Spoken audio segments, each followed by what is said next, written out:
Chairman Pakistan Peoples Party Bilawal Bhutto کی سالگرہ مہمان خصوصی سید سلیم شاہ تھے، جبکہ صدارت سرفراز خان جدون کی سالگرہ کا خصوصی کیک کاٹا گیا۔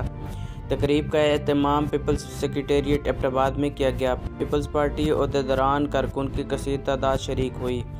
تفصیلات کے مطابق چیئرمین پاکستان پیپلز پارٹی بلاول بھٹو کی سالگرہ کے موقع پر ملک بھر کی طرح ایبٹ آباد پیپلز سیکریٹریٹ میں بھی سالگرہ کی تقریب منعقد کی گئی۔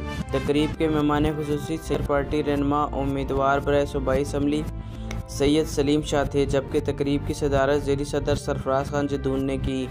تقریب میں ممبر صوبائی کونسل منظور ممتاز عباسی، افتخار خان دنولی، ایڈوکیٹ فیصل قریشی، طاہر خان، ساجد جاوید، عبدالمالک عباسی سمیت خواتین ونگ کی سیکرٹری انفارمیشن محترمہ فوزیہ بھی شریک ہوئی۔ سید سلیم شاہ نے دیگر عہدیداران کارکن کے ہمراہ سالگرہ کا کیک کاٹا اور چیئرمین بلاول بھٹو کی زرداری، عمر دراز اور تندرستی صحت کی دعا کی۔ سید ذوالفقار علی بھٹو کی مشن کی تکمیل و کامیابی اور ملک کو ترقی و استحکام کے لیے خصوصی دعا کی۔ محمد لطیف عوام نیوز، سرکل بکوٹ، ایبٹ آباد۔